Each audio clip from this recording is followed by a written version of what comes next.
We are getting a more comprehensive look at what happened last spring when IMPD officers responded to the home of a man in the middle of a mental health crisis. The Marion County coroner saying that Herman Whitfield III died of a heart attack after he was stunned by an electrical device, also handcuffed and placed face down. And this was after complaining that he could not breathe. The coroner ruling that Whitfield's death was a homicide. Fox 59's Russ McQuaid looked at the unedited body cam footage of the last few minutes of Whitfield's life. He also talked to the grieving family's attorney. Do want to warn you, the video is very hard to watch. IMPD body cameras were rolling at 3:20 a.m. last April 25th as officers walked up to a home in the 3700 block of Marison Place to check out a report of a man in a crisis. Did you call? Yeah, what's going on? His son is having a psychosis. You guys should have called an ambulance and bring one of them things to give him a shot or something. Where's he at? Over the course of the next 10 minutes, IMPD officers attempted to calm Herman Whitfield III. Can you sit down up here, Herman? Okay, let me see you do it. And the police at the beginning, in fact, Officer Clark, I think, handles him fairly well. In raw video, IMPD was forced by the federal court to release to the family. Gladys Whitfield can be heard asking Officer Clark, They're not going to kill him. I'm sorry. Because he's... We just talked to him. It was obvious from an overlook of those videos that Herman's undergoing a mental health crisis. I got some people coming to talk to you. officers even trying to address Whitfield by his family nickname. Jack, can you come outside for me? Can you come outside for me, bud? No. You don't want to go to the hospital? For more than 2 minutes, Whitfield sat in his bedroom unresponsive despite the pleas from his family. Trey, why aren't you talking to us? And then Whitfield bursts from his room and eventually rounds the corner where he is confronted by Officer Steven Sanchez and his drawn electrical stun device. Whitfield is stunned twice. And Herman, instead of rushing the officer, tries to get around the dining room table away from the officer, and that's when he tases him. Then during the struggle to handcuff Whitfield,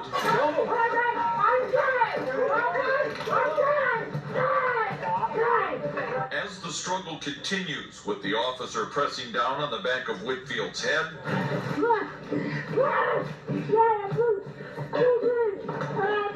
then, a minute and 21 seconds after he's stunned, Whitfield utters his final words. Within 2 minutes, Whitfield lies lifeless on the floor of his parents' house as no one apparently checks his pulse or breathing. And then a rookie police officer with less than a year on the job asks, No, I don't want him to get up again. They decided to leave him face down after he cried out he couldn't breathe, and in violation of the general orders and their own training, and the known risk of positional asphyxiation. Almost 4 minutes after Whitfield uttered his final words, paramedics arrived and inquired about his breathing. Hey, bud. Herman.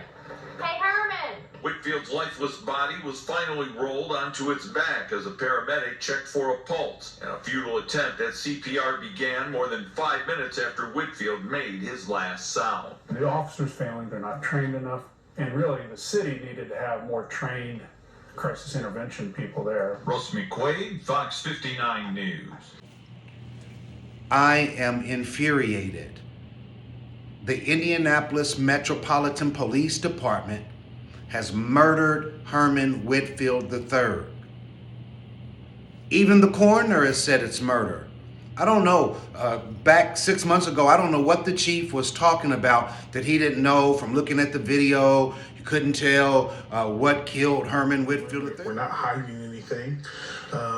I think it would be better to know because, quite honestly, you look at that video and you'll see things, but in this case, nobody really knows why this gentleman died. It's very clear 6 months ago, this is why that the IMPD altered or tried to alter and the video and edited. Now police have released this footage, a clip that IMPD edited itself.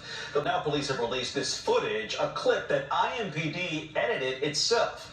And release certain parts of it. Did you notice from the story? And I'll bring it up because we can watch a clip and we can see where the IMPD edited the footage of the story, then put out a narrative and began to add words to the video so that they could control the narrative of what happened. They even said inside of their video, which was a lie, that Herman Whitfield III charged a police officer.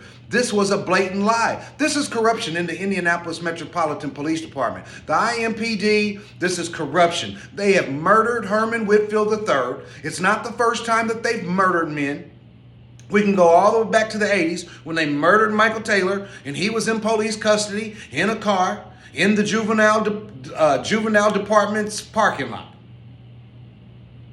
They murdered Herman Whitfield III in police custody.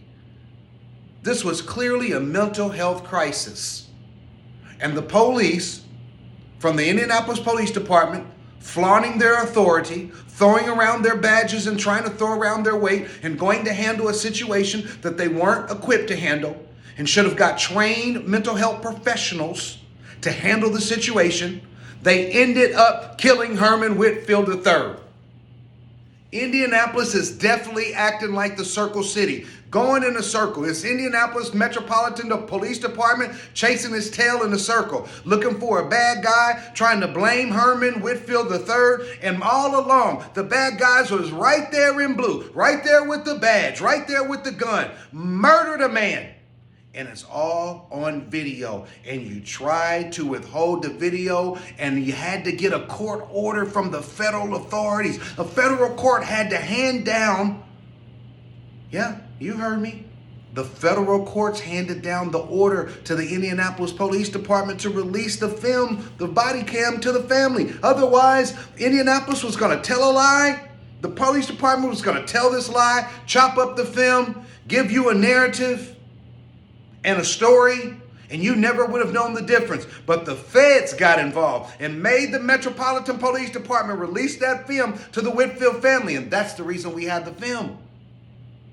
Oh, shame on the Indianapolis Police Department again. Chief, turn in your resignation. Indianapolis has a high homicide rate. They're not solving any of the crimes, any of the homicides. But here was one on tape that they could have solved, and the chief wanted to tell us it was anything but a homicide. Well, too bad, Chief. The coroner said it was homicide. That's what the coroner said. It was homicide. So every one of those officers ought to be brought up on charges. This is serious business.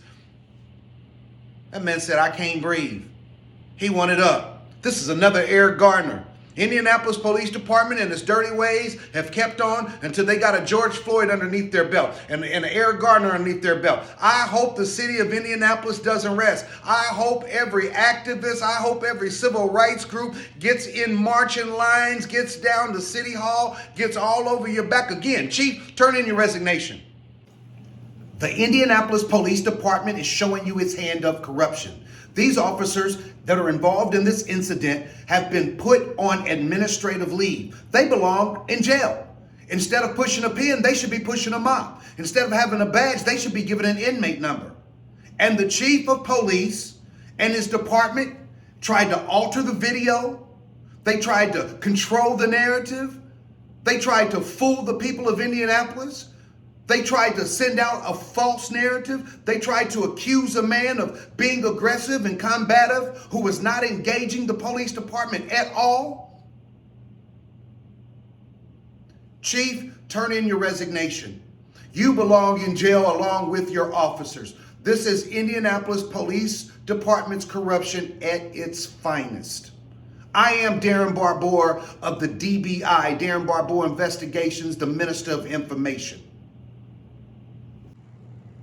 Hey, I am Darren Barbour, the Minister of Information, Darren Barbour Investigations. Hey, go like, share, and subscribe to this video. You like, share, and subscribe, and it helps me get it up in the algorithm so that I can get the word out about these cases that I'm covering. And the more people that can get the word out is the more that we can make change. And also, I appreciate you supporting the channel with the like, share, and subscribe. But I also appreciate you if you go and hit that Cash App, $Darren Diamond. Support, show love.